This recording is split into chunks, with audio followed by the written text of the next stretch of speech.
Hello students, कैसे हैं आप लोग। आई होप सब लोग अच्छे हैं।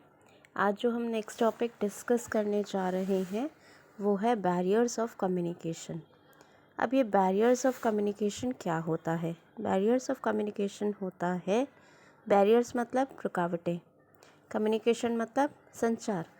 तो बैरियर्स ऑफ कम्युनिकेशन को देखा जाए तो हम कह सकते हैं वो रुकावटें जो हमारी कम्युनिकेशन को फेल कर देती हैं।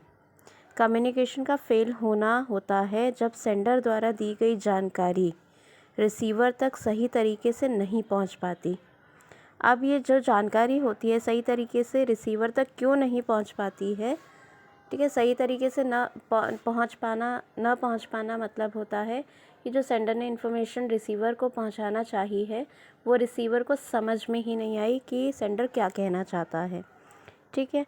तो ये जो इसको फेल, कम्युनिकेशन प्रोसेस को फेल कब कहा जाता है, जब ये कम्युनिकेशन प्रोसेस सक्सेसफुल नहीं, सेंडर द्वारा दी गई इन्फॉर्मेशन रिसीवर तक सही तरीके से नहीं पहुंच पाती है, वो कम्युनिकेशन फेल कहलाता है, ठीक है। अब इसके बहुत सारे कारण होते हैं, तो आज हम जो डिस्कस करने वाले हैं वो हम इन्हीं कारणों के बारे में डिस्कशन करने वाले हैं, जो कि कहलाता है बैरियर्स ऑफ कम्युनिकेशन। अब फर्स्ट जो कम्युनिकेशन बैरियर हम डिस्कस करने जा रहे हैं वो है the use of jargon. Basically jargon हम किसे कहते हैं। जारगॉन होता है वो स्पेशल और टेक्निकल वर्ड्स जो कि पर्टिकुलर प्रोफेशनल्स के द्वारा यूज़ करे जाते हैं और जो बाकी जो लोग होते हैं उनको समझ में नहीं आता ना। आपने बहुत सारी चीज़ें ऐसे देखी होंगी, डॉक्टर्स कुछ स्पेशल टर्म्स यूज़ करते हैं,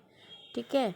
आप जो इंजीनियर्स होते हैं वो कुछ स्पेशल टर्म्स यूज़ करते हैं, ठीक है। ये सारे टर्म्स ऐसे होते हैं कि जो उनको आपस में, प्रोफेशनल ग्रुप को आपस में समझ में आता है, बट नॉर्मली हम लोगों को समझ में नहीं आता है, ठीक है। तो ये भी जो होता है, ये यूज़ ऑफ दीज टर्म्स भी जो है वो कम्युनिकेशन प्रोसेस को ओवर कॉम्प्लिकेटेड और अनफेमिलियर कर देती है। ओवर कॉम्प्लिकेटेड मतलब कि वो तो प्रोफेशनल्स हैं, उन्होंने इन सब चीज़ों के बारे में वो लोग जानते हैं, तो वो टर्म्स को यूज़ करते हैं, बट उनके साथ के जितने भी लोग होते हैं उनको समझ नहीं आता है। अनफेमिलियर क्यों बोला है? अनफेमिलियर इसलिए बोला है क्योंकि वो टर्म्स जो है नॉर्मल पीपल के लिए फेमिलियर नहीं होते, उनको समझ नहीं आता है। तो ऐसी लैंग्वेज का जब यूज़ होता है, द यूज़ ऑफ जार्गन्स जो है कम्युनिकेशन प्रोसेस को फेल कर देता है। फाइन। अब सेकंड पॉइंट पे आते हैं। सेकंड है इमोशनल बैरियर्स एंड टैबूज़। अब जैसे हमारे आसपास अगर हमने कभी नोटिस किया है तो कुछ लोग ऐसे भी होते हैं जो कि अपनी बात को अच्छे से एक्सप्रेस नहीं कर पाते हैं। कई लोग ऐसे होते हैं कि जो इमोशनली अपनी बातों को बिल्कुल भी एक्सप्रेस नहीं कर पाते हैं, या फिर लैक ऑफ नॉलेज के कारण अपनी बातों को एक्सप्रेस नहीं कर पाते हैं, ठीक है। तो ये जो होता है, ये एक्सप्रेस ना करना, ये अपनी बात को इमोशनली या लैक ऑफ नॉलेज के थ्रू जब हम एक्सप्रेस नहीं कर पाते हैं, वो आता है हमारा इमोशनल बैरियर के अंडर, जो कि कम्युनिकेशन को सक्सेसफुल नहीं होने देता। तो इमोशनल बैरियर्स भी जो है एक ऐसा बैरियर है जो कि किसी भी कम्युनिकेशन प्रोसेस को फेल कर देता है। थर्ड बैरियर जो हम डिस्कस करने वाले हैं वो है lack of attention, interest, distractions और इररेलेवेंस टू द रिसीवर। इसका क्या मतलब होता है? लैक ऑफ अटेंशन मतलब रिसीवर जो है हमारा, ना ही वो जो कम्युनिकेशन प्रोसेस है उसमें उसका इंटरेस्ट है, उसके डिस्ट्रैक्शंस मतलब बहुत सारे फैक्टर्स जिससे कि जो रिसीवर है वो डिस्ट्रैक्ट होता है, मतलब वो ध्यान ही नहीं देता है, ठीक है। लैक ऑफ अटेंशन का मतलब वो बिल्कुल, जैसे कभी कभी आप लोगों को बोला जाता है ना कि फ़ोन आप लोगों को क्यों नहीं रखने देते हैं आपके पास। क्यों? क्योंकि फ़ोन एक मीडियम है डिस्ट्रैक्शन का।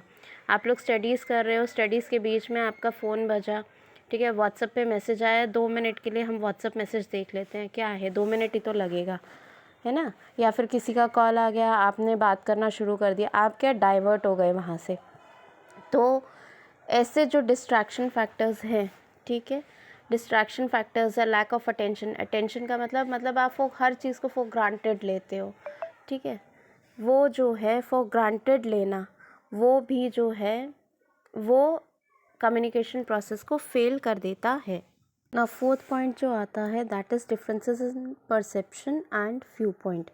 डिफरेंसेस इन परसेप्शन का मतलब क्या होता है, सब हर एक इंसान का अपना अपना एक अलग परसेप्शन होता है, उसकी एक अपनी अंडरस्टैंडिंग होती है, उसका अपना एक अलग व्यू पॉइंट होता है, ठीक है। तो ये जो डिफरेंसेस होते हैं वो अगर नॉर्मल कम्युनिकेशन में देखा जाए तो वो मैटर नहीं करता है। मैटर्स ना करने का मतलब क्या है, फॉर एग्ज़ाम्पल अगर आपकी ही क्लास में है, आप लोग किसी टॉपिक के बारे में डिस्कशन कर रहे हैं या फिर डिस्कशन कर रहे हैं आप लोग, तो जब आप लोग अपने अपने व्यू पॉइंट्स रखेंगे, किसी को कुछ सही लगेगा, किसी को कुछ सही लगेगा, किसी को कुछ सही लगेगा, ठीक है, तो वहाँ पे क्या होता है, आप सबके अपने अपने पर्सनल व्यू पॉइंट्स और अपने अपने परसेप्शन सामने निकल कर आते हैं, ठीक है। तो ये भी जो होता है, ये जो डिफरेंसेस आते हैं, ये भी आपकी कम्युनिकेशन प्रोसेस को फेल कर देता है। आई होप आप सबको ये बात समझ में आए होंगे अभी तक ये 4 पॉइंट्स। अगर किसी को कोई भी प्रॉब्लम आती है बीच में तो वो डेफिनेटली मेरे से कांटेक्ट करके पूछ सकता है इसे। फाइन, अब नेक्स्ट पॉइंट देखते हैं। नेक्स्ट पॉइंट जो है वो है physical disability such as hearing problems और स्पीच डिफ़िकल्टी। आपने देखा होगा फिज़िकल डिसेबिलिटीज़ का मतलब आप सभी को मालूम होगा कि किसी को सुनाई कम देता है या किसी को स्पीच डिफ़िकल्टी होती है, ठीक है। अगर आप प्रॉपर्ली सुनोगे नहीं, हमने जो प्रीवियस क्लास करी थी उसमें हमने ये पढ़ा था कि कम्युनिकेशन, इफ़ेक्टिव कम्युनिकेशन में ज़रूरी है कि आप एक गुड लिसनर भी होने चाहिए, गुड स्पीकर भी होने चाहिए, ठीक है। तो अगर फिज़िकल डिसेबिलिटी भी एक बहुत बड़ा कारण होती है कम्युनिकेशन फेल का, या क्यों होती है, क्योंकि आप जब प्रॉपर्ली सुनोगे नहीं, आप सुन कम सकते हो, ठीक है, आपकी कुछ फिज़िकल डिसेबिलिटी है, आप सुनोगे नहीं ढंग से, सही सुनोगे नहीं तो उसको इम्प्लीमेंट कैसे करोगे। कईयों में आपने देखा होगा स्पीच का इशू होता है, ठीक है, वो प्रॉपर्ली बोल नहीं पाते हैं। तो ये सारे फिज़िकल बैरियर्स भी जो होते हैं वो भी कम्युनिकेशन को फेल कर देते हैं। ये बहुत बड़े बैरियर्स होते हैं किसी भी इफ़ेक्टिव कम्युनिकेशन के लिए। नेक्स्ट जो हम डिस्कस करेंगे वो है physical barriers to non verbal communication. Physical barriers का मतलब क्या होता है, जब हम फेस टू फेस कम्युनिकेट ना करते हुए हम फ़ोन्स पे या टेक्स्ट मैसेजेस पे या और दूसरे कम्युनिकेशन मेथड्स चूज़ करते हैं, तो वो भी कम्युनिकेशन को फ़ेल कर देती है। वो कम्युनिकेशन को फ़ेल क्यों कर देती है, क्योंकि वहाँ पर हम नॉन वर्बल जो जेस्चर्स होते हैं, क्यूज़ होते हैं, पोस्चर्स होते हैं या बॉडी लैंग्वेज जो होती है, वो हम देख ही नहीं सकते कि सामने वाला जो है वो किस तरीके से क्या क्या अपना पॉइंट, मतलब कैसे क्या बात कहना चाह रहा है, ठीक है।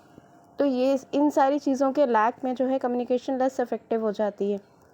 लेस इफ़ेक्टिव क्यों होती है, क्योंकि आप देखो अभी जैसे ये हमारी क्लासेस चल रही हैं, एक इसमें बहुत ज़्यादा डिफरेंस है, क्योंकि फ़ेस टू फेस कम्युनिकेशन और ये मीडियम के थ्रू कम्युनिकेशन में आपको समझ नहीं आया, मतलब मे भी समझ नहीं आए, हाँ मे भी हो बट जो क्लास का एक एटमॉस्फेयर रहता है, जो फिज़िकली हम क्लासेस अटेंड करते हैं जाकर, ठीक है, उसमें और इसमें बहुत डिफरेंसेस होते हैं, ठीक है। तो इसीलिए जो है physical barrier to non verbal communication भी जो है कम्युनिकेशन को लेस इफेक्टिव करता है। नेक्स्ट आता है आपका language differences and difficulty in understanding and familiar essence. Language differences मतलब तो ये तो सब बहुत अंडरस्टैंडेबल है कि जो लैंग्वेज है, मतलब साउथ की अलग है, नॉर्थ की अलग है, तो यहाँ पे जब लैंग्वेज डिफरेंसेस आते हैं तो भी हम कम्युनिकेट नहीं कर पाते हैं सामने वाले से, ठीक है। और अगर हम फॉर एग्ज़ाम्पल जैसे साउथ के लोग हैं, हमको इंग्लिश आती है, ठीक है, बट उनका जो एसेंट होता है, एसेंट मतलब जो बोलने का उनका टोन होता है, ठीक है, वो बहुत डिफरेंट होता है। वो हम लोगों से, नॉर्थ के लोगों से, नॉर्थ के एंड मिडिल इंडिया के जो लोगों के टंग से, उनका जो टंग होता है वो बहुत ही डिफरेंट होता है। तो उनको समझने में भी कभी कभी हमें काफ़ी परेशानी आती है, या हमारा टंग उनको समझने में काफ़ी परेशानी आती है। तो ये भी जो होता है ये बैरियर होता है कम्युनिकेशन के लिए।